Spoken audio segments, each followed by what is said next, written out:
Hey guys, welcome to another video. It's been a long time since I posted a video.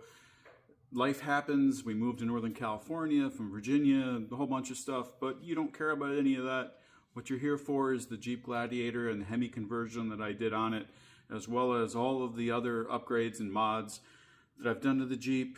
A word about my channel, not sponsored, no affiliate links. I'm not trying to make money off this stuff. I don't get free products. If I link a product or a service, it's not an affiliate link, it's not a sponsorship. It's because I've used the products or I've watched the other videos and I like their products and I like tips I've gotten or information and I want to share it. It's really hard on YouTube today to sometimes figure out like what is legitimate and what is a job and what is a sponsorship. So this channel is agenda free. I really don't care if you buy any of these things. I just want to share my experience with them and hopefully you find it useful for your own stuff. I'm not a mechanic, I'm no Jeep expert, and I'll screw things up all the time. And I'll share that with you too. So let's do a walk around to the Jeep and see what's going on. Well, some basic information about the 2020 Gladiator. Right now it's got about 91,000 miles on it. I bought it with about 7,000 miles on it, completely stock. It's sitting on a 3.5-inch metal cloak game changer lift with the Falcon adjustable 3 series shocks, and it has a mix of steer smarts and metal cloak steering components. It did have the steel steering box upgrade. It has the Patriot 4x4 rock sliders that have been fantastic. It has the Terraflex Nomad rims with the fast air up and down valves. It has a Lonepeak camper on it, and it's pretty optioned out, just about every option with that, along with some accessories I've bought from Upper Left Adventures. I'll talk about in another video.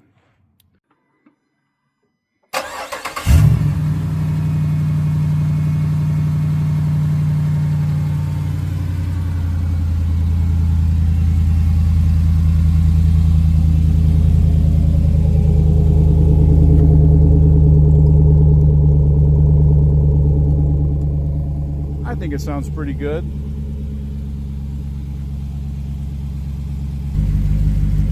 Looking underneath, you can see that it's got a 3.5-inch MagnaFlow exhaust. It's been mostly heat wrapped, except for the muffler and the converters.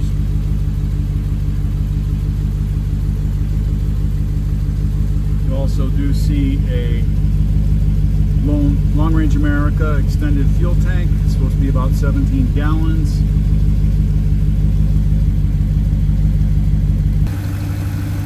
Here's what a dirty Hemi looks like with 30,000 miles on it. I think it's an outstanding install that looks absolutely stock. One thing that America's Most Wanted did is they just cut those out to make those actual functional air vents, which you could do on any Jeep that has that hood. I think it sounds pretty great. Sitting here inside the Jeep, there are no engine codes.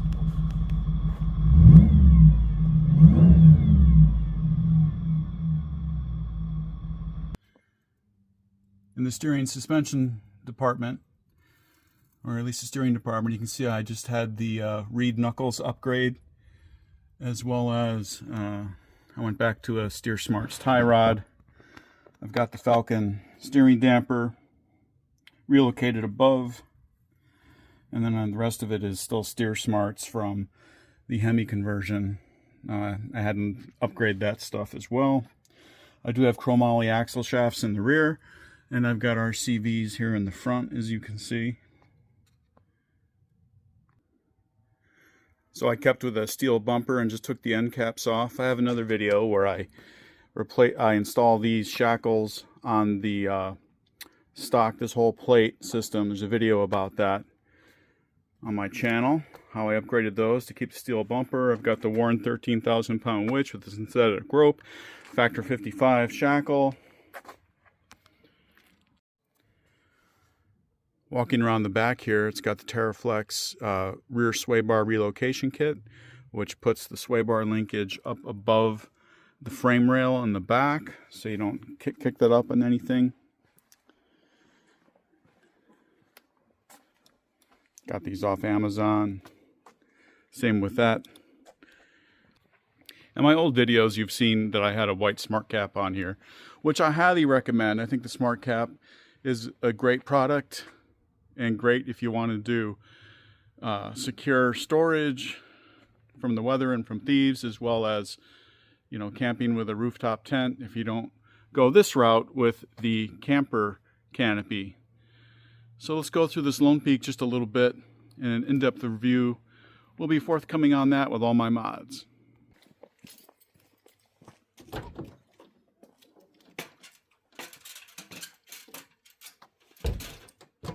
Okay, let's unlock,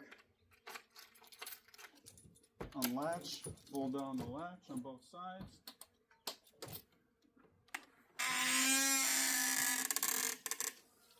Lift up our top, pull down our bungee. We'll go inside, fold out the top.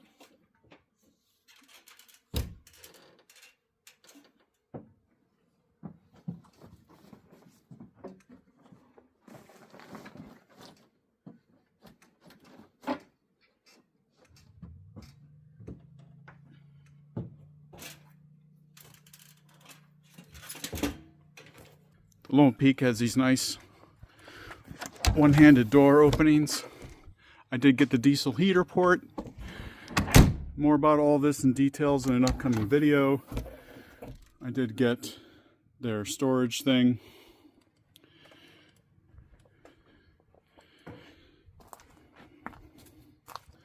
So these all open up nicely. The window on this side, slider. I got the slider in the back. The glass in the back, these are all options you could get. And then on the interior here, I went with their water tank, which I'm not sure I'm going to keep, because it's not supposed to be for potable water, and that's kind of what we wanted it for in addition to showers. I did get the 500 watt solar panel, their overkill solar panel on the roof, and it is charging this Aferiy 2.4 kilowatt, 2.3 kilowatt battery. It's wired up to their juice box and runs all the 12 volt stuff. It will run my refrigerator, runs my diesel heater, everything all at once. That seems to be a really good unit. Charges up very quickly. It's at 100% because it's sitting here in the sun. And then on the roof here you can see the solar panel, as well as I got the Max Air fan with their spoiler they put on it. And then I installed the Starlink back here behind the 12 volt vent fan. So here's my Starlink mini install on the roof. Made a penetration here, and it's not going to leak. This mini mount, did a lot of research. I'll have a full video dedicated just to this and why I chose it. And then this, I've had some issues with the vent fan leaking from the factory, and also this ripped off during transit, and so I had to replace the whole unit, which wasn't a really big deal. Lonepeak has been Johnny on the spot and great about sending me a replacement fan, and it'll be a full video with details on that.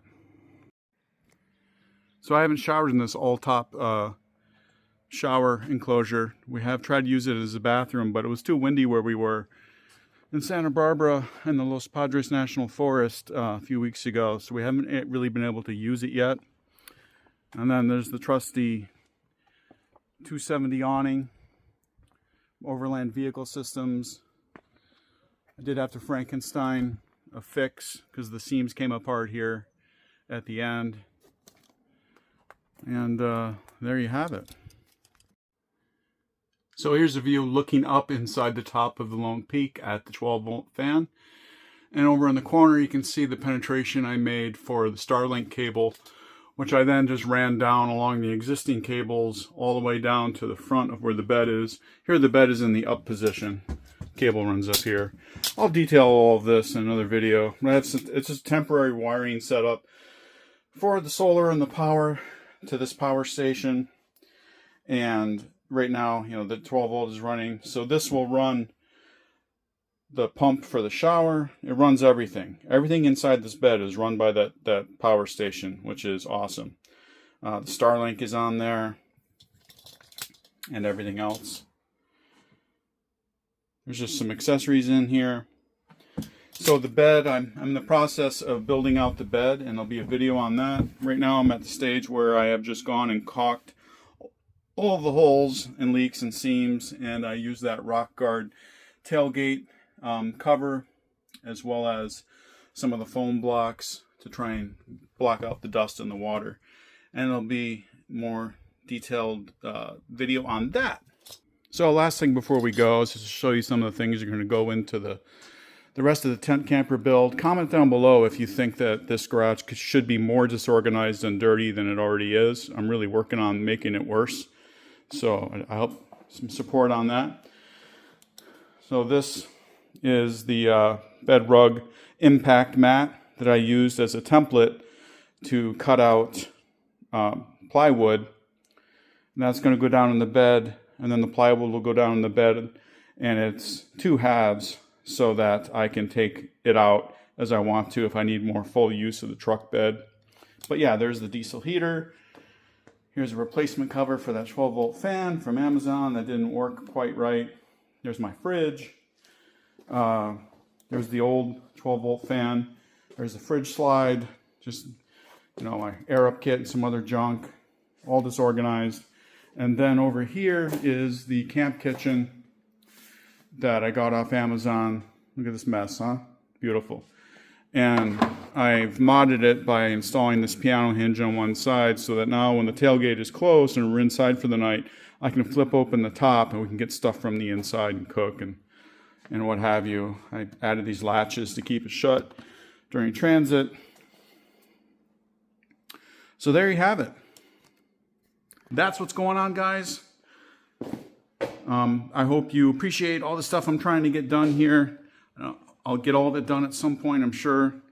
And I'll talk to you later.